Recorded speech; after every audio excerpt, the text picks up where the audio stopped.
The rain hammered against the windows of Murphy's bar as Lieutenant Sarah Chen sat quietly in the corner booth, nursing a glass of water. She had traded her military uniform for simple jeans and a dark sweater, hoping to blend into the crowd of civilians enjoying their Friday night. After 18 months of classified operations in hostile territories, she craved nothing more than anonymity and peace. Sarah's almond-shaped eyes scanned the room with the practiced awareness of someone trained to notice everything. At 28, she carried herself with a quiet confidence that most people mistook for shyness. Her petite frame of 5'4" often led others to underestimate her, which had proven advantageous throughout her career as a Navy SEAL commander. The bar buzzed with conversation and laughter. Local college students celebrated the end of midterms while construction workers unwound after long shifts. Sarah appreciated the normalcy of it all. For the first time in months, she didn't have to worry about enemy positions, extraction points, or the safety of her team. She was just another face in the crowd, exactly as she preferred. Near the bar counter, a group of Marines had gathered around a pool table. Their voices grew progressively louder as the evening wore on, fueled by beer and camaraderie. Sarah recognized the type immediately, young servicemen blowing off steam during shore leave. She had no issue with their presence. Everyone deserved to relax in their own way. The leader of the group was Sergeant Jake Morrison, a barrel-chested man in his mid-20s with close-cropped blonde hair and arms covered in military tattoos. He stood 6 feet tall and possessed the kind of swagger that came from 3 tours overseas and a reputation as the toughest fighter in his unit. His voice carried across the bar as he regaled his friends with exaggerated stories of combat encounters. Morrison's crew consisted of 4 other Marines, all cut from similar cloth. They wore civilian clothes but maintained the unmistakable bearing of military men, straight postures, crew cuts, and the kind of boisterous confidence that came from surviving dangerous situations together. They had earned their swagger through blood, sweat, and brotherhood forged in foreign deserts. As the night progressed, Morrison's attention began to wander from the pool game to the other patrons. His gaze eventually settled on Sarah, who sat alone reading a book while sipping her water. To his alcohol-influenced perception, she appeared to be exactly what she seemed, a small, quiet woman who looked completely out of place among the Friday night crowd. Morrison nudged his friend Corporal Danny Torres with his elbow. "Check out the bookworm in the corner," he said with a smirk. "Looks like she's lost or something. Maybe we should go introduce ourselves, help her feel more welcome." Torres glanced over at Sarah and shrugged. "Leave her alone, Jake. She's not bothering anyone." But Morrison was already moving, driven by a combination of alcohol and misguided machismo. He had always prided himself on being a protector, someone who looked out for others. In his mind, a small woman sitting alone in a bar clearly needed assistance, whether she realized it or not. Sarah noticed Morrison approaching before he had taken 3 steps in her direction. Years of training had honed her situational awareness to a razor's edge. She could read body language, assess threat levels, and formulate response strategies in seconds. Morrison's swagger and the slight weaving in his walk told her everything she needed to know about his condition and intentions. Morrison reached her table and planted his hands on the surface, leaning forward with what he undoubtedly considered a charming smile. "Hey there, sweetheart," he said, his words slightly slurred. "You look a little lonely over here. Why don't you come join me and my buddies? We'll show you a good time." Sarah looked up from her book, her expression remaining calm and neutral. "Thank you, but I'm fine where I am," she replied politely. Her voice carried no fear or uncertainty, just quiet confidence. Morrison's smile faltered slightly. He wasn't accustomed to being dismissed so easily, especially by someone he perceived as vulnerable. "Come on, don't be like that," he pressed, his tone becoming more insistent. "A pretty girl like you shouldn't be sitting alone. It's not safe." Other patrons began to notice the interaction. Conversations quieted as people turned to watch the drama unfolding in the corner. Sarah felt their attention but remained focused on Morrison. She had dealt with men like him before, those who confused kindness with weakness and persistence with charm. "I appreciate your concern," Sarah said, closing her book and setting it aside, "but I'm perfectly capable of taking care of myself. Please return to your friends." Morrison's face darkened. The polite rejection stung his pride, especially with an audience watching. In his alcohol-clouded judgment, He interpreted her calm demeanor as defiance that needed correction. "Listen, lady," he said, his voice rising. "I'm trying to be nice here. Don't make this difficult." Sarah's training kicked in as she assessed the escalating situation. Morrison was intoxicated, aggressive, and had the physical advantage of size and weight. His friends were watching but hadn't intervened, which meant they might support his actions if things escalated. The civilian bystanders were beginning to look uncomfortable, some reaching for their phones. She had several options available. The easiest would be to simply leave, avoiding confrontation entirely. Her second choice involved de-escalating through verbal means, appealing to Morrison's better nature. The third option required more direct intervention, but she hoped it wouldn't come to that. "Sergeant Morrison," Sarah said quietly, having read his name tag earlier, "you're making a scene. Your fellow Marines are watching, and you're representing your unit poorly. Please step back and let me finish my drink in peace." The use of his rank and name caught Morrison off guard. He straightened slightly, some of the alcohol haze clearing as military discipline briefly reasserted itself. But his pride had been wounded in front of his men, and retreat felt like defeat. "How do you know my name?" he demanded, his suspicion overriding his brief moment of clarity. "Are you some kind of spy or something?" Sarah sighed internally. The situation was deteriorating rapidly, and Morrison's paranoia was adding another layer of complexity. "This is the..." She needed to end this quickly, before it spiraled completely out of control. "Your name tag is visible," she explained patiently. "I have no interest in causing trouble. Please, just walk away." Morrison's friends had begun moving closer, sensing their leader's growing agitation. Torres reached the table first, placing a hand on Morrison's shoulder. "Come on, Jake," he said. "She doesn't want company. Let's get back to the game." But Morrison shrugged off his friend's hand. Something about her calm composure and the way she had used his rank bothered him. She wasn't behaving like a civilian should, scared, intimidated, or grateful for his attention. Instead, she seemed almost professional. "You know what I think?" Morrison said, his voice growing louder. "I think you're being disrespectful. I'm a United States Marine, and I deserve better treatment than this attitude you're giving me." The bar had grown notably quieter now, with most patrons openly staring at the confrontation. The bartender, a heavy-set man named Pete, had stopped serving drinks and was watching nervously. He had seen situations like this before, and they rarely ended well without intervention. Sarah remained seated, her hands resting calmly on the table.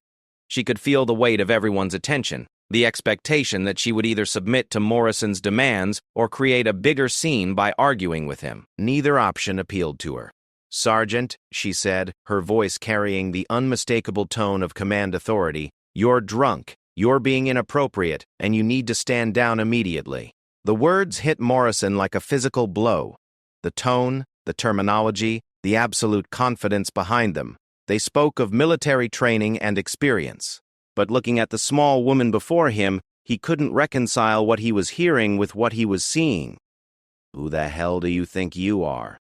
Morrison snarled, his face reddening with anger and embarrassment. "You don't give me orders, lady. I outrank every civilian in this place." Sarah's jaw tightened slightly, the only visible sign of her growing frustration. She had tried to handle this diplomatically, but Morrison's ego and alcohol were preventing any reasonable resolution. The situation was approaching the point where she might need to take more direct action. Morrison's friends exchanged worried glances. They knew their sergeant well enough to recognize when he was about to cross a line. Torres stepped forward again, this time more insistently. "Jake, seriously, let's go. This isn't worth it."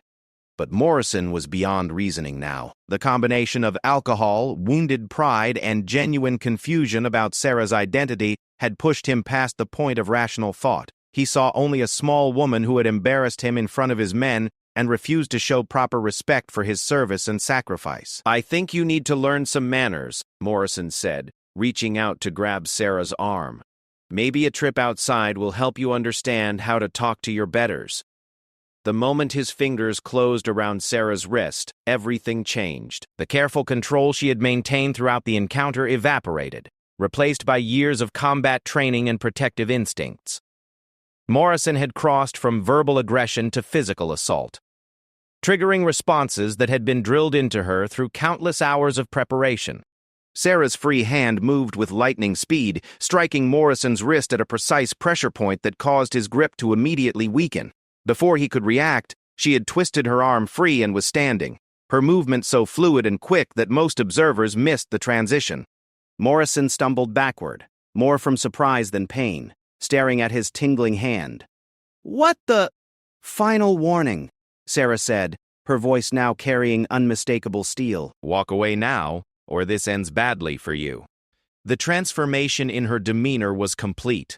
Gone was the quiet woman reading in the corner. In her place stood someone radiating deadly competence and absolute confidence.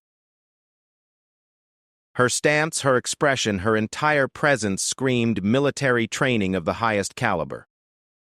Morrison's alcohol-clouded mind struggled to process what had just happened.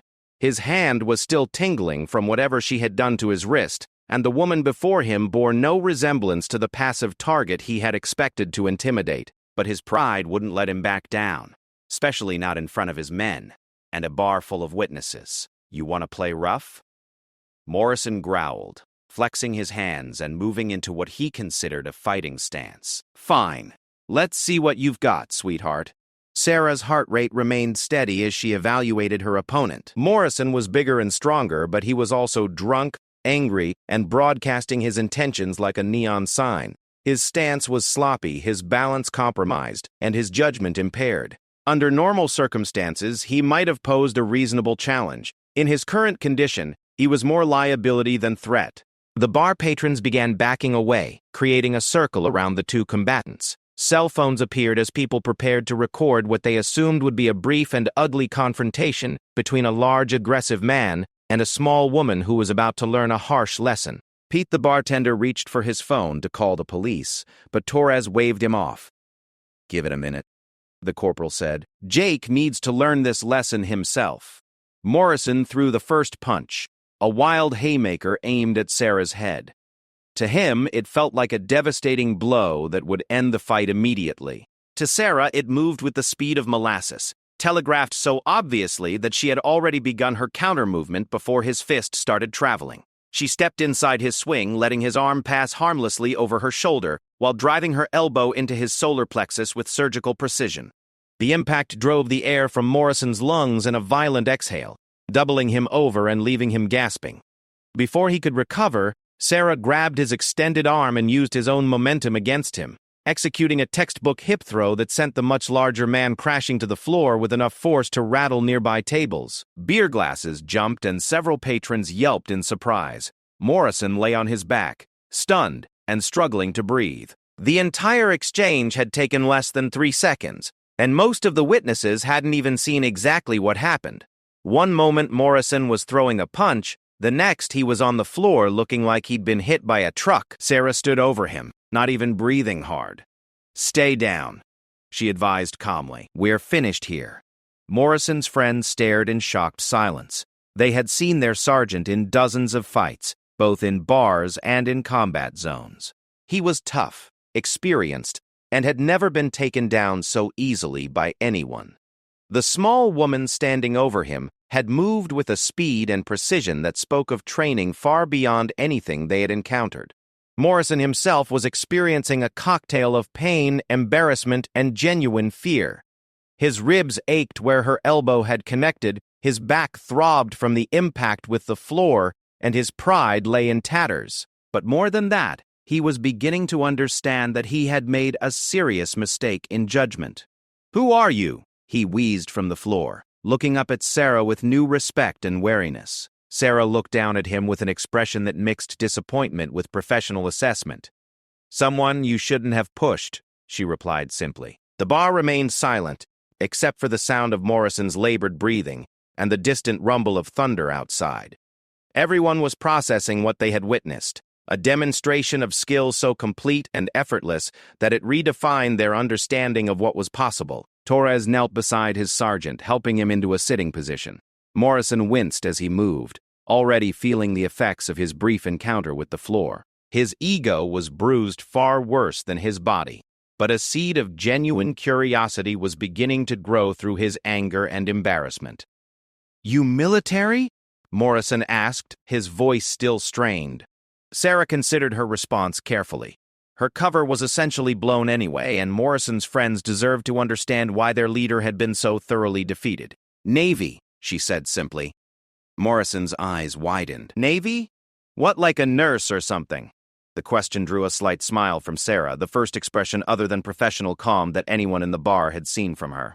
Not exactly, she replied. Torres was studying Sarah with the trained eye of someone who had worked with various military branches. Her bearing, her movement, her complete lack of intimidation in the face of superior numbers, it all painted a picture that he was beginning to recognize. What's your rate? Torres asked, using military terminology for job classification. Sarah hesitated for a moment, then decided that honesty might prevent future incidents. Special warfare operator, she said quietly. The effect of those 3 words on Morrison and his friends was immediate and dramatic. Special warfare operator was the official designation for Navy SEALs, the most elite fighting force in the United States military. It explained everything: the speed, the precision, the absolute confidence, and the way she had dismantled Morrison's attack with surgical efficiency.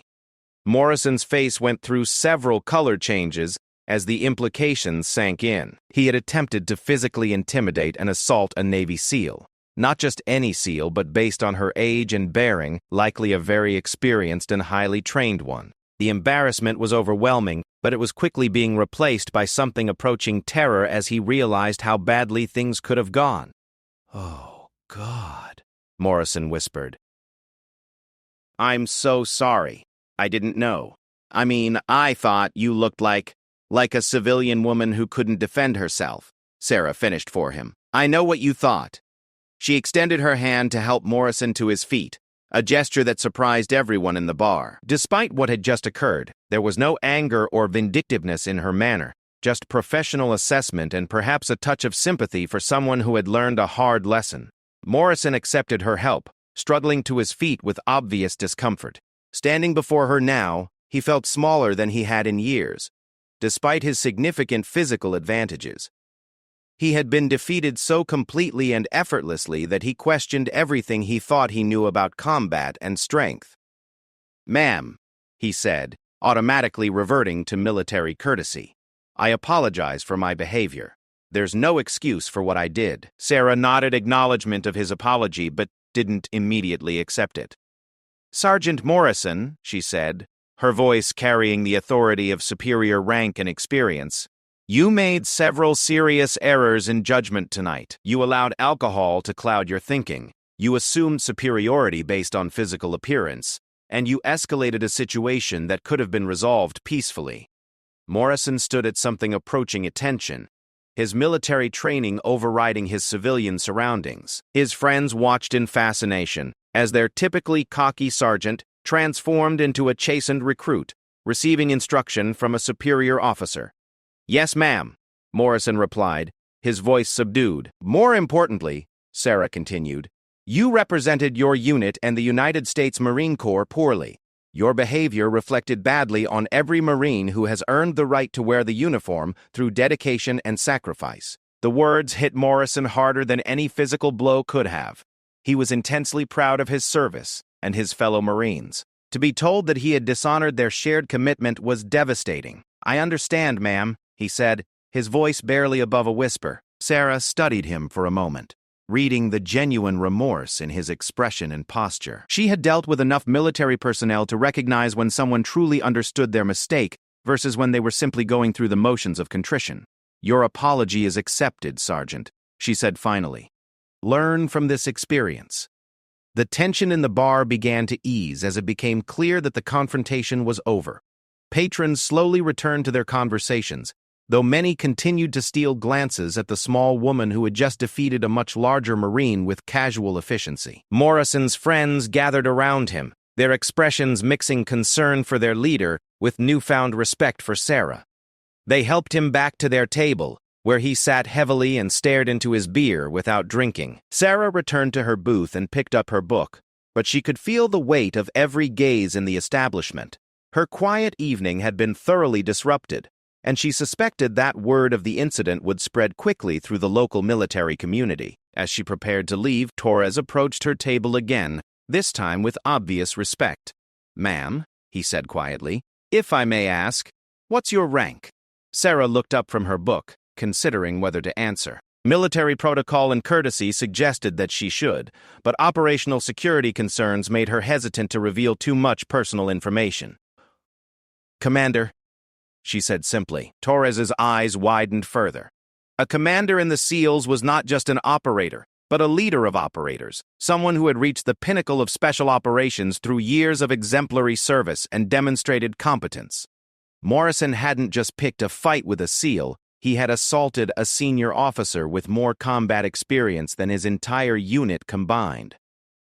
"Thank you for going easy on him," Torres said. "He's a good Marine when he's not drinking. This will be a wake-up call." Sarah nodded. "Make sure it is. Next time he might not be so fortunate in his choice of targets." As Torres returned to his table, Sarah gathered her things and prepared to leave. The evening hadn't gone as planned, but it had served as a reminder of why she typically avoided crowded public spaces while off duty. Her training and capabilities made her a walking weapon, and situations like this were inevitable when alcohol and egos collided with her desire for anonymity. Morrison watched her prepare to leave, his mind still struggling to process the evening's events. He wanted to say something more, to somehow make amends for his behavior, but he couldn't find words adequate to the situation. He had been thoroughly outclassed by someone he had underestimated completely, and the lesson would stay with him for the rest of his life. As Sarah walked past their table heading for the exit, Morrison struggled to his feet despite his discomfort. "Ma'am," he called out, causing her to pause and turn back. "I want you to know," he said, his voice carrying across the now quiet bar, "that what happened tonight, it's going to make me a better Marine. I swear to you." Sarah looked at him for a long moment, seeing past the bruised ego and physical discomfort to the genuine desire for improvement underneath. "See that it does, Sergeant," she replied. "Your country and your fellow Marines deserve nothing less." With that, she walked out into the rain-soaked night, leaving behind a bar full of people who would be talking about what they had witnessed for months to come. Morrison and his friends sat in stunned silence, each processing the encounter in their own way and coming to terms with the reality that their assumptions about strength, gender, and military capability had been shattered by a small woman who could have seriously injured them all without breaking a sweat. 3 days after the incident at Murphy's Bar, Commander Sarah Chen stood in the briefing room at Naval Special Warfare Command, studying reconnaissance photos spread across a steel table. The fluorescent lights cast harsh shadows on satellite images of a compound in Eastern Europe where American hostages were being held by a well-armed militant group. Her team of 12 elite operators sat around the table, their attention focused entirely on her words as she outlined their mission parameters. "Intelligence suggests the hostages are being held in the basement level of this 3-story building," Sarah explained, pointing to specific areas on the aerial photographs. "The structure is heavily fortified with overlapping fields of fire from multiple guard positions. We'll have approximately 15 minutes from initial breach to complete extraction before enemy reinforcements arrive." Lieutenant Commander Marcus Rodriguez, her second in command, leaned forward to examine the photos more closely. He had served under Sarah for 3 years and trusted her tactical judgment completely. "What's our insertion method?" he asked. "Fast rope from helicopters onto the roof," Sarah replied. 2 teams of 6 operators each. Alpha Team secures the upper floors and establishes overwatch positions, while Bravo Team moves to the basement for hostage recovery. Exfiltration via the same helicopters from a clearing approximately 200 meters north of the target building. Petty Officer First Class David Kim raised his hand. "What about civilian casualties, Commander? The intelligence reports suggest there may be non-combatants in the area." Sarah nodded approvingly at the question. Protecting innocent lives was always a primary concern in their operations. "Rules of engagement are strict," she said. "Positive identification required before engaging any target. We're warriors, not murderers. Every round fired must be justified and accounted for." The briefing continued for another hour as Sarah covered every aspect of the mission in meticulous detail. Equipment loadouts, communication protocols, contingency plans, medical evacuation procedures. Nothing was left to chance. Her reputation for thorough preparation and flawless execution had made her one of the most respected commanders in naval special warfare. As the team prepared to dismiss for final equipment checks, Sarah's phone buzzed with an incoming text message. She glanced at it briefly, expecting routine administrative communication. Instead, she found a message from an unknown number containing just a few words. "The Marine from Murphy's Bar needs to see you. It's important." Sarah frowned, wondering how anyone connected to that incident had obtained her personal contact information. She had been careful to avoid revealing identifying details during the confrontation, yet somehow Sergeant Morrison or one of his friends had tracked her down. The implications were concerning from both security and personal perspectives. Rodriguez noticed her expression. "Problem, Commander?" he asked. "Possibly," Sarah replied, showing him the message. "Someone from a recent civilian encounter has my personal information." Rodriguez's expression hardened immediately. Security breaches, even minor ones, were taken seriously within the special operations community. "Want me to have it investigated?" he offered. Sarah considered the offer but shook her head. "Not yet. Let me see what this is about first. First, it might be innocent." After dismissing her team, Sarah drove to the address provided in a follow-up text message. The location turned out to be a small coffee shop near the base, the kind of neutral public space often used for sensitive conversations that needed to remain unofficial. She arrived 15 minutes early and selected a table with clear sightlines to all entrances, automatically falling into surveillance mode despite the presumably harmless nature of the meeting. Sergeant Morrison arrived exactly on time, accompanied by Corporal Torres and another Marine Sarah didn't recognize. Morrison moved carefully, still showing signs of discomfort from their encounter 3 days earlier. His demeanor was completely different from the aggressive swagger he had displayed at the bar. Nervous, respectful, and obviously uncomfortable with the situation. Sarah stood as they approached, noting their civilian clothes and subdued manner.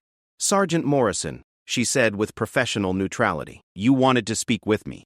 Morrison nodded, gesturing to his companions. "This is Corporal Torres, who was with me that night, and Corporal Lisa Park from our intelligence section." Ma'am, we have information you need to hear." Sarah raised an eyebrow at the mention of intelligence personnel. "Regarding what?" "Your safety," Torres replied quietly, "and possibly national security."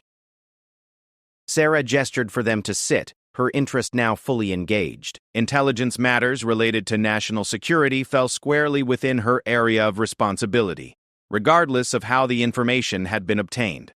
"Explain." Corporal Park, a serious young woman with sharp eyes and precise mannerisms, opened a laptop and turned the screen towards Sarah. "After the incident at Murphy's Bar, we started asking questions about how Morrison had encountered you there. It seemed like an unlikely coincidence that a SEAL commander would be at a local civilian establishment at the same time as Marines from our unit." Sarah's expression remained neutral, but her mind was racing through the implications. "Continue. We discovered that someone had been asking questions about your routine," Park continued. "Your typical off-duty locations, your schedule, your personal habits. The queries came through unofficial channels, but they showed a level of knowledge about special operations personnel that suggested either inside information or sophisticated surveillance." Morrison leaned forward, his voice intense despite his obvious nervousness. "Ma'am, I think I was set up. Someone wanted that confrontation to happen, maybe to test your reactions or gather information about your capabilities." Sarah studied the 3 Marines carefully, evaluating their credibility and motivations. Morrison's theory was paranoid but not impossible. Intelligence gathering often involved creating seemingly innocent encounters to observe target behavior and capabilities. What evidence supports this theory? Park turned the laptop screen to show a series of photographs taken with telephoto lenses. They showed Sarah entering and leaving her apartment building, walking to her car, and sitting alone in Murphy's Bar on multiple occasions over the past several weeks. The quality and angles suggested professional surveillance equipment and training. "These were found on a camera belonging to someone who was asking questions about you," Park explained. "The person claimed to be a freelance journalist researching a story about women in special operations but their credentials don't check out. Sarah felt a cold anger building in her chest. Professional surveillance represented a serious security breach and potential threat to both herself and her team. "Where is this person now?" "That's the problem," Torres replied. "They disappeared after Morrison's encounter with you. Haven't been seen since that night." The implications crystallized in Sarah's mind. Someone with sophisticated resources and knowledge of special operations had been conducting surveillance on her, possibly gathering intelligence for unknown purposes. Morrison's drunken aggression might have inadvertently disrupted their operation by forcing her to reveal her capabilities prematurely. "Why bring this to me directly?" Sarah asked. "This should go through proper intelligence channels." Morrison shifted uncomfortably in his chair. "Because we're not sure who to trust, ma'am. Park discovered that someone in the intelligence community has been asking unauthorized questions about your unit and its current operations. This thing might go higher than we thought." Sarah's training kicked in as she processed the potential scope of the security breach. Unauthorized intelligence gathering about special operations units could indicate anything from foreign espionage to domestic terrorism planning. Either way, it represented a serious threat that required immediate attention. "Show me everything you have," she commanded, her voice taking on the authority of operational command. For the next hour, the three Marines walked Sarah through their findings. Park had traced the suspicious inquiries through various military databases and communication networks, discovering a pattern of information requests that violated multiple security protocols. Someone with significant access and knowledge was systematically gathering intelligence about Sarah's unit, their capabilities, and their current operational status. The surveillance photos were particularly concerning. They showed intimate knowledge of Sarah's personal routine and demonstrated the kind of long-term observation typical of foreign intelligence services or sophisticated criminal organizations. The fact that the surveillance had been interrupted immediately after the bar incident suggested that Morrison's confrontation had indeed disrupted a larger operation. "This freelance journalist," Sarah said, studying a blurry photograph of the suspected operative. "What else do we know about them?" "Name on the press credentials was Jennifer Walsh," Park replied, "but the credentials themselves are expertly forged. The newspaper she claimed to represent has no record of employing anyone by that name or commissioning such a story."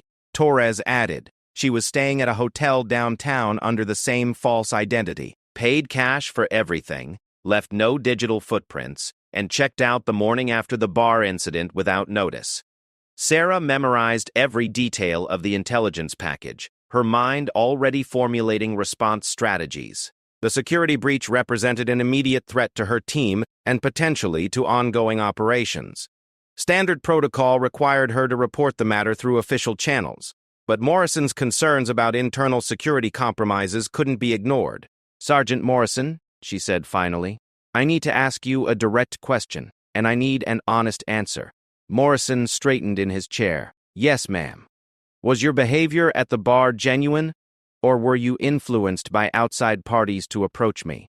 Morrison's face reddened with embarrassment, but his voice was steady when he replied, "Ma'am, I was drunk and acting like an idiot. Nobody told me to do anything. I'm just not very smart sometimes. But the more we looked into this surveillance thing, the more it seemed like I might have been a useful fool in someone else's plan." Sarah studied his expression and body language, using skills honed through years of interrogation training. Morrison was telling the truth. His aggression had been genuine, not orchestrated. But that didn't rule out the possibility that someone had manipulated the situation to create an opportunity for observation. "Corporal Park," Sarah continued, "I'm going to need copies of everything you've gathered. This information needs to reach the appropriate security personnel immediately." Park nodded and began transferring files to a secure flash drive. "Ma'am, there's something else. The pattern of information requests suggests that whoever is behind this knows your team has been tasked with a high-priority mission. They seem to be gathering intelligence specifically related to your operational capabilities." Sarah's blood ran cold. Very few people had access to information about her team's current mission parameters. If someone was conducting unauthorized intelligence gathering with knowledge of their hostage rescue operation, it implied either a serious security breach or potential enemy action designed to compromise the mission. "How specific is this intelligence?" she asked. Torres consulted his notes. The requests included queries about your team's recent training exercises, equipment acquisitions, and personnel changes. Someone wanted to know everything about your unit's current readiness and capabilities. The security implications were staggering. If enemy forces had advanced knowledge of the hostage rescue operation, it could be walking into an ambush. Her team's lives and the lives of the hostages depended on maintaining operational security and tactical surprise. Sarah made a decision that would have significant consequences for everyone involved. "I need your help," she told the 3 Marines. "This information needs to reach my chain of command immediately, but through unofficial channels until we can determine the scope of the security breach." Morrison leaned forward eagerly. "Whatever you need, ma'am. We caused this problem, and we want to help fix it."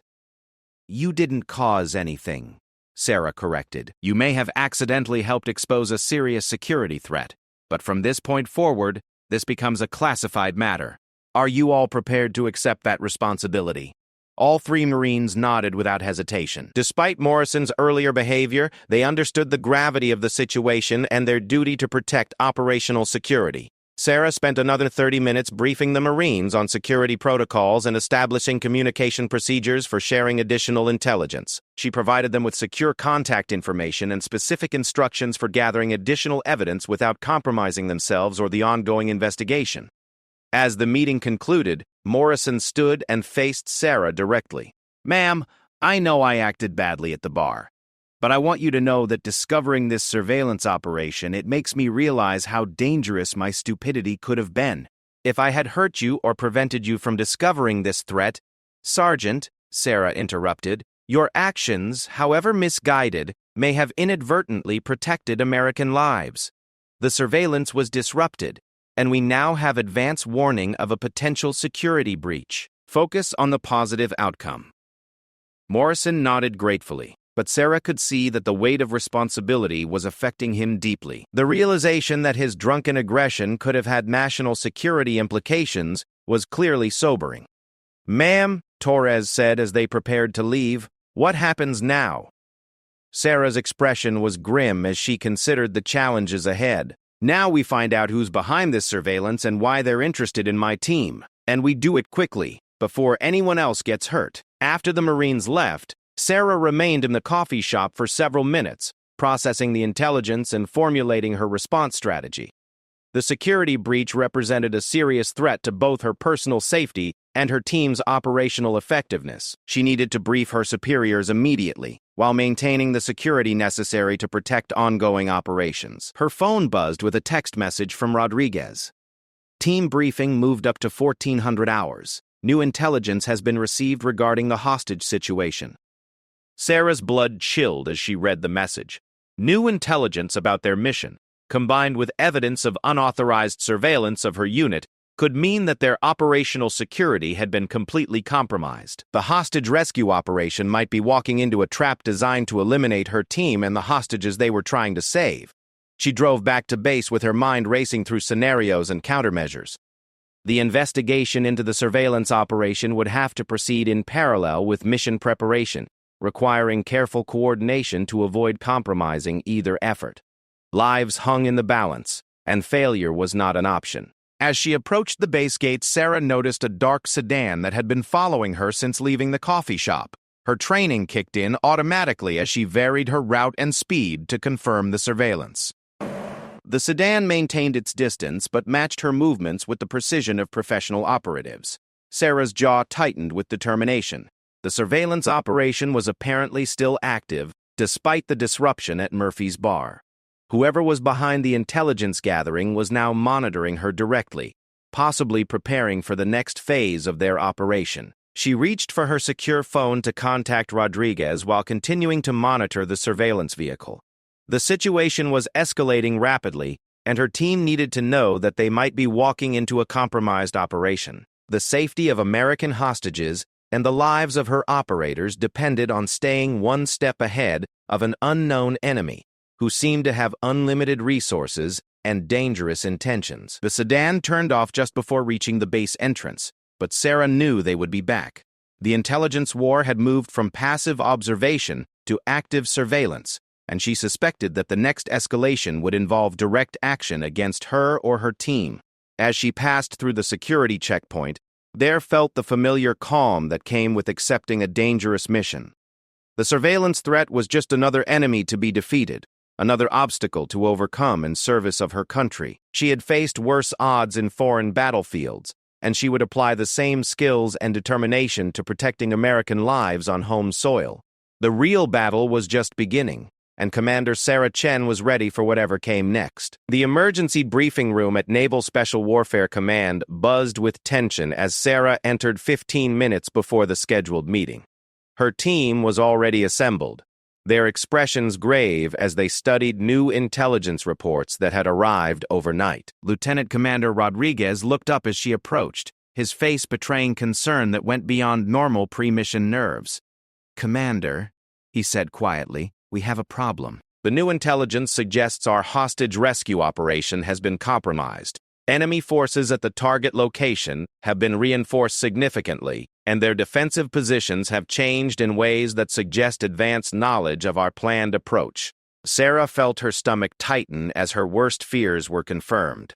The surveillance operation she had discovered was indeed connected to their classified mission, and the security breach had potentially doomed the hostages they were supposed to save. How recent is this intelligence? Satellite imagery from 6 hours ago, Rodriguez replied, showing her high-resolution photographs of the target compound. 3 times as many guards as yesterday, heavy weapons positioned to counter aerial assault, and new fortifications specifically designed to prevent the kind of fast rope insertion we had planned. Sarah studied the photographs with growing alarm. The changes to the compound's defenses were too specific and too recent to be coincidental.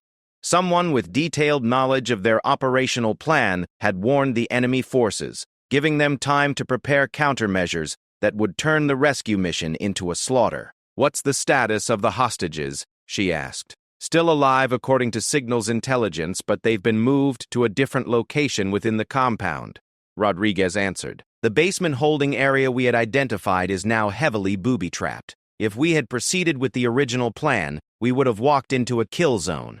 The magnitude of the security breach was becoming clear. Not only had someone provided the enemy with advance warning, but they had supplied enough detail to allow for sophisticated defensive preparations. This level of intelligence compromise suggested either a high-level mole within the military hierarchy or a signals intelligence breakthrough by enemy forces. Sarah's secure phone buzzed with an incoming message. The text was from Corporal Park. "Urgent. New development in surveillance case. Can you meet immediately?" The timing couldn't be worse, but Sarah recognized that the surveillance investigation and the mission compromise were almost certainly connected. Rodriguez briefed the team on the new intelligence and began developing alternative assault plans. "I need to follow up on a security matter that may be related to our current situation." Rodriguez nodded, understanding the implications. "How long do we have?" "The hostage situation is deteriorating rapidly according to intercepted communications. The militants are becoming increasingly agitated and have issued new demands with a 48-hour deadline. We need to move soon or risk losing the hostages entirely." Sarah left the briefing room and drove to a different location than the coffee shop they had used before, a public park with multiple exit routes and excellent visibility in all directions. Security protocols demanded varying meeting locations to prevent surveillance patterns from being established by hostile forces. Corporal Park was waiting at a picnic table, her laptop open and her expression more serious than during their previous meeting. Morrison and Torres flanked her position, both scanning the area for potential threats with the alertness of soldiers who had suddenly found themselves involved in intelligence operations far beyond their normal experience. "Commander," Park said as Sarah approached, "we've identified the source of the leak, and it's worse than we thought." Sarah sat across from the marine intelligence specialist, noting that Park had positioned herself to watch all approaches to their location. "Show me." Park turned the laptop screen towards Sarah, displaying a series of intercepted communications and financial records. "The freelance journalist who was conducting surveillance on you was actually a cover identity for Elena Volkov, a known operative for a foreign intelligence service with connections to international arms dealers and terrorist organizations." The photograph showed a woman in her 30s with dark hair and sharp features. professional in appearance but with the kind of alert eyes that suggested dangerous training. Sarah memorized every detail of the face, adding it to her mental database of potential threats. Volkov has been operating in the United States for at least 6 months, gathering intelligence on special operations units and their personnel, Park continued. But the really concerning part is how she obtained access to classified information about your team's current mission. Morrison leaned forward, his voice tight with anger. She had help from the inside, didn't she? Park nodded grimly. Major Catherine Sterling from Joint Special Operations Command has been passing classified information to Volkov in exchange for significant financial compensation. Sterling has access to mission planning documents, personnel files, and operational schedules for multiple special operations units. Sarah felt a cold rage building in her chest. Major Sterling was someone she knew professionally, a staff officer with an excellent reputation and security clearance that provided access to the most sensitive military operations. The betrayal represented not just a security breach, but a personal violation of trust between fellow officers. What's the scope of Sterling's access? Sarah asked, though she feared the answer. Complete operational details for your hostage rescue mission, Torres replied, consulting his notes. Timeline, personnel assignments, approach routes, equipment loadouts, and contingency plans. Everything the enemy would need to prepare an effective ambush. The implications were devastating. Sterling's betrayal had not only compromised Sarah's team, but had potentially sentenced the hostages to death. The militants holding them now had advanced knowledge of rescue attempts, giving them the advantage needed to successfully defend against any assault. Where are Sterling and Volkov now? Sarah demanded. Park's expression darkened further. That's the immediate problem. Sterling is still on duty at JSOC, with continued access to classified information about your team and other special operations units. Volkov has disappeared, but intelligence suggests she's still in the country and may be planning to escalate her operations beyond passive intelligence gathering. Sarah's mind raced through the tactical implications. With Sterling still in position to provide intelligence updates, any new operational plan would be compromised before it could be implemented. The enemy would know their approach routes, timing, and capabilities, regardless of how they modified their strategy. We need to take Sterling down immediately, Sarah said.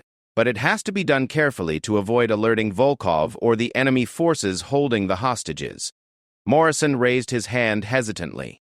Ma'am, Park and I have been thinking about this. We might have a way to use Sterling's position against them. Sarah looked at him with interest. Despite his earlier mistakes, Morrison was proving to have good tactical instincts when focused on serious matters. Explain. What if we feed Sterling false information about a new operational plan? Morrison suggested. Something convincing enough that she passes it to Volkov, who then provides it to the enemy forces. While they're preparing for a fake assault, we hit them with the real plan from a completely different direction. The idea had merit, but Sarah could see several potential complications. That assumes Sterling doesn't realize she's been compromised. If she suspects a trap, she might warn Volkov directly, or simply stop passing information. Torres spoke up. That's where we come in. Park has identified Sterling's communication patterns with Volkov.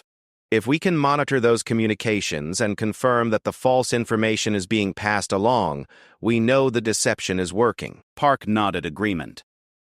I've already established surveillance on Sterling's communications without her knowledge. We can track everything she sends to Volkov in real time. Sarah considered the proposal carefully. Using disinformation to deceive enemy forces was a standard military tactic, but employing it against a domestic traitor added layers of legal and operational complexity. However, with American hostages' lives at stake and her team walking into a potential ambush, unconventional measures were justified. What kind of false operational plan did you have in mind? She asked. Morrison's face lit up with enthusiasm as he outlined his concept. We create a fake plan for a dawn assault using armored vehicles and a direct ground approach from the south. Big, loud, and obvious. Exactly the kind of overwhelming force that would make sense given the enemy's defensive improvements. Meanwhile, Torres continued, your team conducts the real assault at night, using AHAO parachute insertion from high altitude, landing north of the target and approaching through the forest. By the time the enemy realizes the deception, you're already inside the compound. Sarah evaluated the tactical soundness of the proposal. Halo high-altitude, low-opening parachute jumps would allow her team to approach undetected and avoid the defensive positions that had been prepared based on their original plan. The deception would draw enemy attention and resources to the wrong location, while her operators struck from an unexpected direction. It could work, she admitted, but we need to make the deception convincing. Sterling has to believe the false information is genuine, or she won't pass it along with the urgency needed to convince Volkov. Park smiled for the first time since their investigation had begun. I've already prepared the necessary documentation. Fake orders, modified mission briefs, altered personnel assignments, everything needed to make the deception appear authentic. The level of preparation impressed Sarah. These 3 Marines had developed a sophisticated counterintelligence operation in just a few days, demonstrating initiative and competence far beyond their normal duties. Morrison, in particular, had transformed from a drunken troublemaker into a focused operative with genuine strategic insight. There's one more element we need to consider, Sarah said. If Sterling realizes she's been compromised, or if Volkov suspects a deception, they might take direct action against my team or the hostages. We need to be prepared for that possibility. Morrison nodded seriously. That's why we want to volunteer for the mission, ma'am. This whole situation started with my stupidity at the bar, and we want the chance to help fix it. Sarah raised an eyebrow. You're Marines, not SEALs. This is a Naval Special Operations mission. But we have skills you can use, Torres insisted. Park is one of the best intelligence analysts in the Corps. I'm trained in combat engineering. And Morrison is really good at breaking things and shooting people who need to be shot. Morrison grinned sheepishly. It's not much of a resume, but I'm highly motivated to make up for my earlier behavior. Sarah found herself impressed by their dedication and touched by their willingness to volunteer for a dangerous mission to correct a situation they felt partially responsible for creating. However, bringing Marines into a SEAL operation raised command authority and operational security concerns that couldn't be ignored. I appreciate the offer, she said carefully, but integrating Marines into an established SEAL team requires authorization from multiple commands. The paperwork alone could take days we don't have.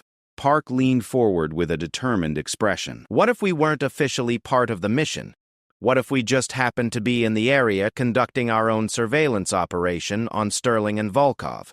The suggestion was creative and tactically sound. Having the Marines maintain independent surveillance on the domestic threats while her team focused on the hostage rescue would provide valuable security and intelligence support without requiring complex command relationships. You're proposing to conduct an unauthorized counterintelligence operation against a major in the United States Army and a foreign operative, Sarah pointed out. That's extremely dangerous both professionally and personally. Morrison's expression was absolutely serious when he replied. Ma'am, these people are going to get American hostages killed, and maybe your entire team too. If stopping them costs us our careers, that's a price we're willing to pay. Torres and Park nodded agreement, their commitment clear. Sarah realized that she was witnessing something rare and valuable. Soldiers willing to sacrifice their personal interests for a greater cause, regardless of the potential consequences. Sarah made her decision. Here's what we're going to do. I'll present the deception plan to my chain of command as a counterintelligence operation developed through Marine Corps assets. Your involvement becomes official and authorized, which protects you legally while providing my team with the support we need.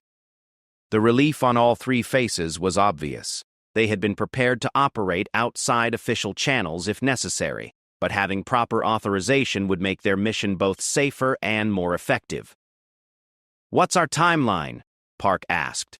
Sarah checked her watch, calculating the hours remaining before the hostage deadline. We need to implement the deception within the next 12 hours to give the enemy forces time to redeploy based on the false information. The real assault will commence at 0200 hours tomorrow morning. Morrison straightened in his chair, his demeanor shifting to full military professionalism. What are our specific assignments, Commander? Park monitors Sterling's communications and confirms that the false information is being passed to Volkov.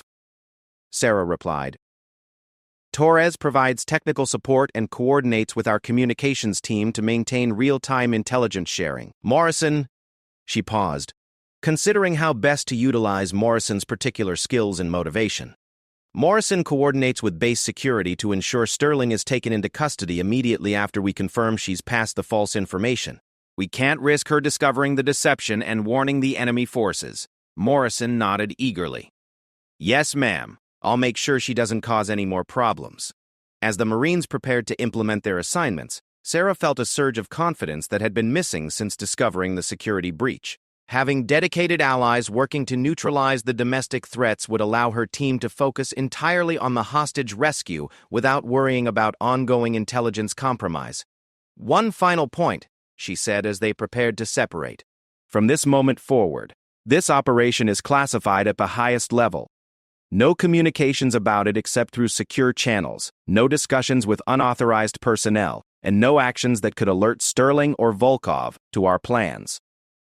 All three Marines acknowledged the security requirements with the seriousness appropriate to the situation.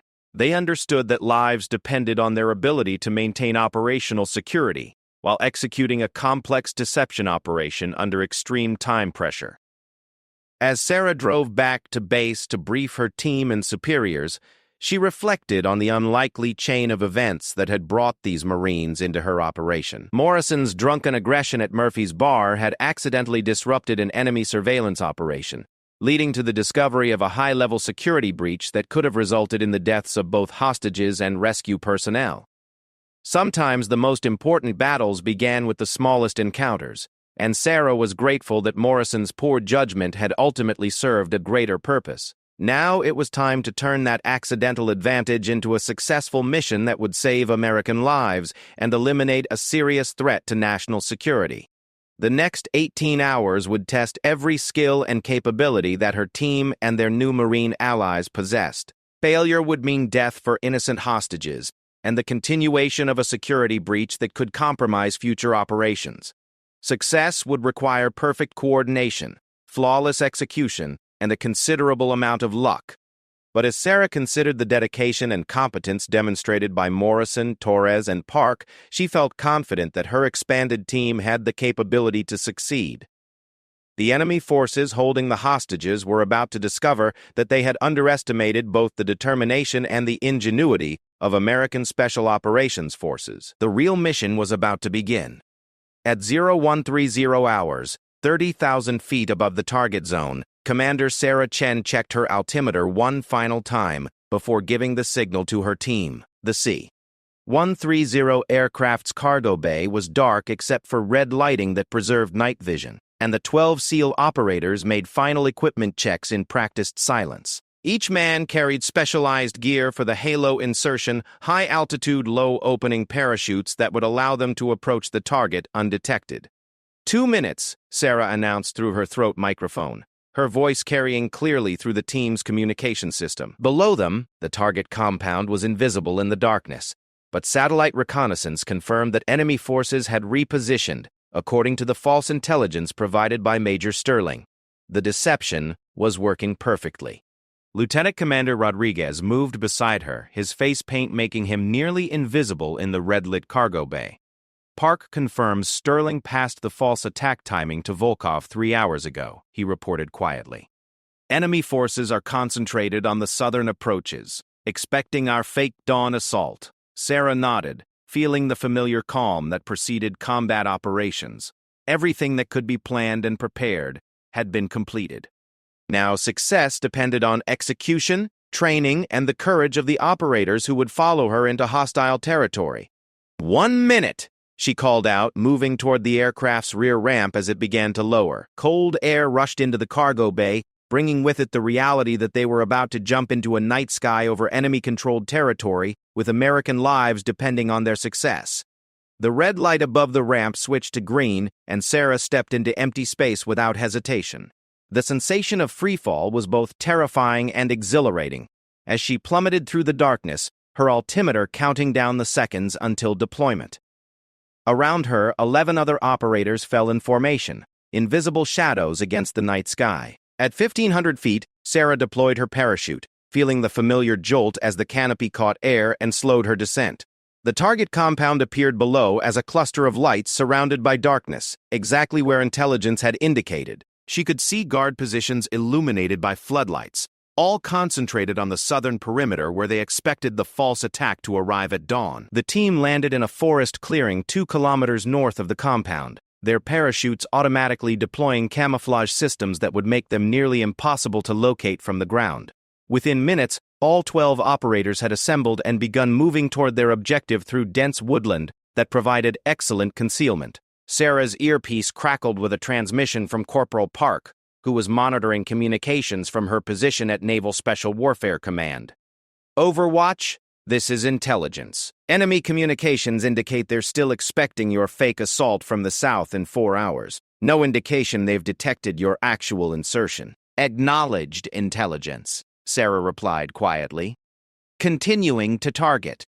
The approach through the forest took 40 minutes of careful movement through terrain that could conceal enemy patrols or detection equipment. Sarah's team moved with the silent efficiency of predators, each operator maintaining visual contact with teammates while scanning for threats that could compromise their mission. As they reached the forest edge, Sarah used night vision scopes to study the compound's actual defenses. The intelligence had been accurate. Guard positions were concentrated on the southern approaches, leaving the northern perimeter lightly defended. The building holding the hostages was visible in the compound center, a 3-story structure that matched their architectural plans exactly. Alpha Team established overwatch positions on the compound's northern wall, Sarah whispered into her microphone. Bravo Team, prepare for building entry. Rules of engagement remain strict. Positive identification required before engaging any target. Rodriguez led Alpha Team toward elevated positions that would provide covering fire for the assault team, while Sarah led Bravo Team toward the building's northern entrance. The movement across open ground required perfect timing and coordination to avoid detection by roving patrols. At 0247 hours, Sarah's team reached the building's exterior wall. Intelligence reports had indicated that the hostages were being held in a basement room, accessible through the building's main stairwell. The structure showed signs of recent reinforcement, confirming that enemy forces had been preparing defensive positions based on their knowledge of SEAL tactics. Overwatch, this is Assault Lead, Sarah whispered. Beginning building entry. Copy, Assault Lead. All northern approaches clear. Southern defenses remain concentrated on expected attack route. Sarah used a fiber optic camera to examine the building's interior through a ground-level window. The first floor appeared empty except for 2 guards stationed near the main entrance. Their position suggested they were expecting threats from the front of the building rather than the rear approach her team was using. Petty Officer Kim moved beside her, carrying specialized breaching charges designed to create entry points without excessive noise or structural damage. "Ready to breach on your signal, Commander," he whispered. Sarah evaluated the tactical situation one final time. Her team was in position, the diversionary forces were still expected elsewhere, and the hostage's location had been confirmed through thermal imaging that showed multiple heat signatures in the basement area. Everything indicated optimal conditions for the assault. All teams, this is Assault Lead. Execute, execute, execute. The breaching charge detonated with a muffled thump that created a human-sized hole in the building's rear wall. Sarah's team flowed through the opening with fluid precision, each operator moving to predetermined positions that provided overlapping fields of fire throughout the ground floor. The 2 guards near the main entrance reacted with professional speed, but they were positioned to defend against an attack from the wrong direction. Sarah's team neutralized both threats within seconds, using suppressed weapons that minimized noise and prevented alerting other enemy forces in the compound. "Ground floor secure," Sarah reported, moving to basement level. The stairwell leading downward was narrow and poorly lit, perfect conditions for an ambush. Sarah used mirror devices to examine the lower level before committing her team to the confined space. The thermal imaging showed 6 heat signatures in a room at the corridor's end, 4 smaller signatures that matched hostage profiles, and 2 larger ones that indicated guards. Rodriguez's voice came through her earpiece. "Assault led. Be advised that enemy communications indicate increased activity in the southern defensive positions. They may be preparing to investigate your breach. Acknowledged. Beginning hostage recovery. Sarah led her team down the stairwell with weapons ready and senses alert for any sign of hostile activity. The basement corridor was longer than architectural plans had indicated, suggesting structural modifications that hadn't appeared in intelligence reports. At the corridor's end, a heavy wooden door marked the hostage location. Through the door, Sarah could hear muffled voices speaking in a foreign language. The guards inside were discussing something with obvious agitation, possibly responding to communications about unusual activity in the compound. Time was running short before the enemy realized their defensive positions had been bypassed. Kim prepared a more sophisticated breaching charge designed to neutralize threats behind the door while minimizing harm to hostages. The device used directed explosive force to incapacitate anyone holding weapons while leaving unarmed individuals relatively unharmed. Hostage recovery in 30 seconds, Sarah announced to her team. Remember, positive identification required. Protect the hostages at all costs.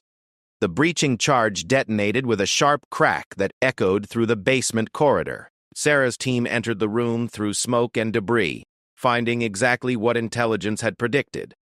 4 American hostages tied to chairs, and 2 armed guards who were still recovering from the concussion effects of the explosion. The guards were neutralized immediately with precise shots that eliminated the threat without endangering the hostages. Sarah's team moved quickly to free the Americans, who appeared to be in relatively good physical condition despite obvious signs of captivity and stress. This is assault lead, Sarah reported. 4 hostages recovered alive and mobile, beginning extraction. The hostages were 3 diplomatic personnel and 1 military attaché who had been captured during an embassy incident 2 weeks earlier. All were conscious and able to walk, though they showed signs of malnutrition and psychological trauma that would require medical attention. "Can you move on your own?" Sarah asked the senior diplomat, a middle-aged woman who appeared to be the group's informal leader. "Yes, we can move," the woman replied with remarkable composure. "Thank you for coming for us." Sarah's team began moving the hostages toward the basement exit when Rodriguez's urgent voice filled her earpiece. "Assault lead, enemy forces in the compound are converging on your location. Southern defenses are redeploying to investigate the explosion. You have maybe 3 minutes before they reach the building." The timeline had just accelerated dramatically.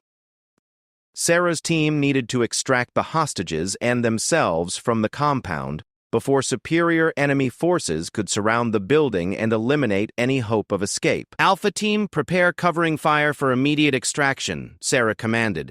Bravo team ascending to ground level with hostages.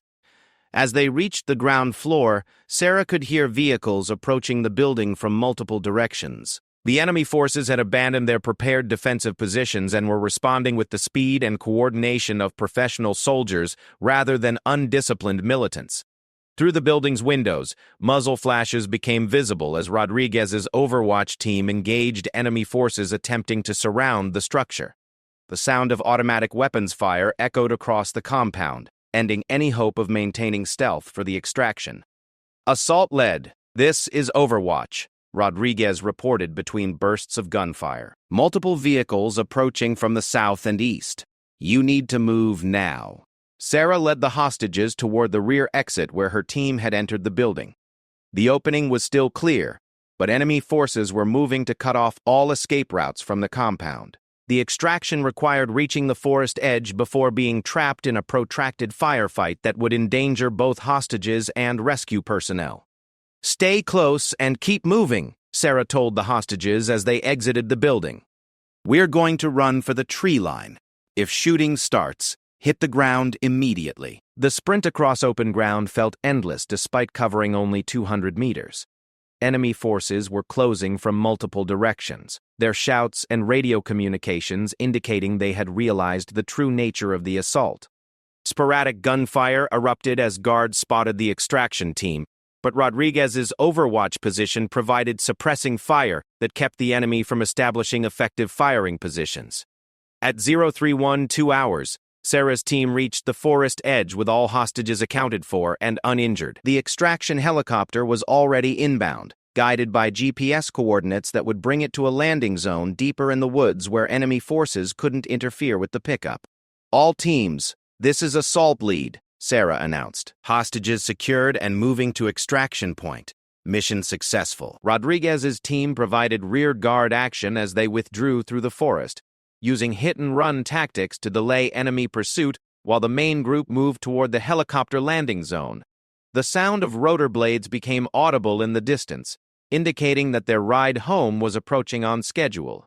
As the extraction helicopter touched down in a forest clearing, Sarah felt the satisfaction that came with a successful mission accomplished under extremely challenging circumstances. The deception operation had worked perfectly, allowing her team to rescue the hostages while enemy forces prepared for an attack that never came. The hostages were loaded aboard the helicopter first, followed by Sarah's team in order of operational priority. As the aircraft lifted off and turned toward friendly territory, Sarah's earpiece crackled with a transmission from Corporal Park. "Overwatch, this is intelligence. Major Sterling has been taken into custody without incident. Elena Volkov was arrested at a safe house 3 miles from the target compound. Both are in federal custody awaiting prosecution for espionage and treason." Sarah smiled for the first time since the mission had begun. The security breach had been eliminated, the hostages were safe, and justice would be served for those who had betrayed their country. The mission was truly complete. As the helicopter flew toward home base, Sarah reflected on the unlikely series of events that had led to this successful outcome. Morrison's drunken confrontation at Murphy's bar had accidentally disrupted an enemy intelligence operation, leading to discoveries that saved both the hostages' lives and her team's safety. Sometimes the most important victories began with the most unlikely circumstances. Her secure phone buzzed with a message from Admiral Richardson, the overall commander of Naval Special Warfare. "Outstanding work, Commander. Your team's performance and the associated counterintelligence operation have prevented a significant security breach while successfully completing a high-priority hostage rescue. Well done." The formal recognition was gratifying, but Sarah's greatest satisfaction came from knowing that American lives had been saved and enemy operatives had been neutralized. The mission had tested every aspect of her training and leadership, and her team had performed with the excellence that defined naval special warfare.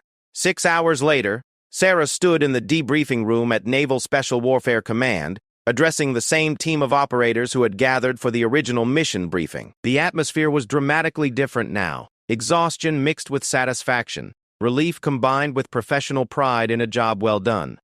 "The hostages are safe and receiving medical attention," she announced to her assembled team. "Intelligence indicates that our deception operation completely fooled enemy forces, allowing us to conduct the rescue with minimal resistance and no friendly casualties." Rodriguez raised his hand with a slight smile. "What about our Marine friends who helped expose the security breach?" Sarah consulted her notes with obvious satisfaction. "Sergeant Morrison, Corporal Torres, and Corporal Park have been officially commended for their initiative and competence in conducting unauthorized counterintelligence operations that directly contributed to mission success. Morrison has also been recommended for admission to Marine Special Operations Command based on his demonstrated tactical insight and leadership potential." The announcement drew approving nods from her team. Despite his initial poor behavior, Morrison had proven himself capable of significant growth and contribution when focused on important matters. His transformation from drunken troublemaker to effective operator had been remarkable to witness. "There's one more thing," Sarah added. "The bar where this whole situation began, Murphy's Bar, has been declared off-limits to all military personnel indefinitely. Apparently, the owner is concerned about his establishment becoming known as a place where Navy SEALs and Marines get into fights." The comment drew laughter from her exhausted team, providing a moment of levity after the stress and intensity of the past few days. SATs were appreciated their ability to find humor even in the aftermath of a dangerous mission. As the formal debriefing concluded and her team dispersed to rest and recover, Sarah remained behind to complete the operational after-action reports that would document lessons learned and provide guidance for future missions. The paperwork was tedious but necessary for maintaining the institutional knowledge that made special operations effective. Her phone buzzed with a personal text message from Morrison. "Commander, thank you for giving me the chance to make things right. I'll never forget what you taught me about being a better Marine. Sarah smiled as she typed her reply. Sergeant, thank you for proving that good people can learn from their mistakes and contribute to something greater than themselves. Semper Fi. The exchange reminded her that military service was ultimately about people, flawed, complex individuals who could rise above their limitations when motivated by duty and dedication to others. Morrison's journey from antagonist to ally had demonstrated the potential for growth and redemption that existed within every service member.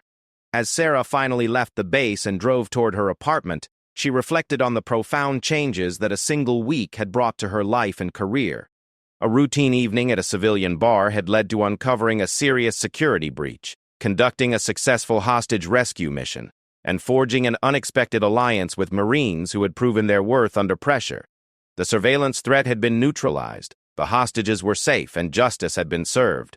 Most importantly, she had been reminded that strength came not from individual capability, but from the bonds of trust and mutual support that connected all service members regardless of branch or rank.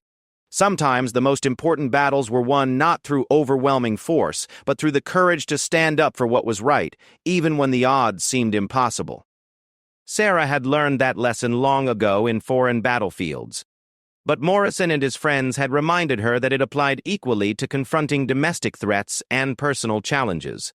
As she reached her apartment building, Sarah noticed that the surveillance vehicle that had been following her was no longer present. Elena Volkov's arrest had ended that particular threat, restoring the privacy and security that allowed her to continue serving without constant concern for her safety. Sarah parked her car and walked toward her building, feeling genuinely optimistic about the future for the first time in weeks. The mission was complete, the threats had been eliminated, and she had gained valuable allies who had proven their dedication to protecting American lives and interests. Tomorrow would bring new challenges and new missions, but tonight she could rest with the satisfaction that comes from duty performed with honor and competence. The Marine who had pushed the wrong woman in a bar had accidentally triggered events that saved American lives and protected national security. In the end, that was what military service was really about. Ordinary people rising to extraordinary circumstances and finding the strength to do what needed to be done, regardless of personal cost or recognition. Sarah Chen and Jake Morrison had both learned that lesson in their own ways, and America was safer because of their willingness to serve something greater than themselves. The story that began with a drunken confrontation in Murphy's bar had ended with a successful mission that demonstrated the very best of American military capability and character. Sometimes the most important victories came from the most unexpected beginnings, and sometimes the greatest enemies could become the most valuable allies when united by common purpose and shared dedication to protecting others. As Sarah entered her apartment and finally allowed herself to truly relax, she knew that she would never again underestimate the power of second chances, or the potential for redemption that existed within every person willing to learn from their mistakes and fight for something greater than themselves.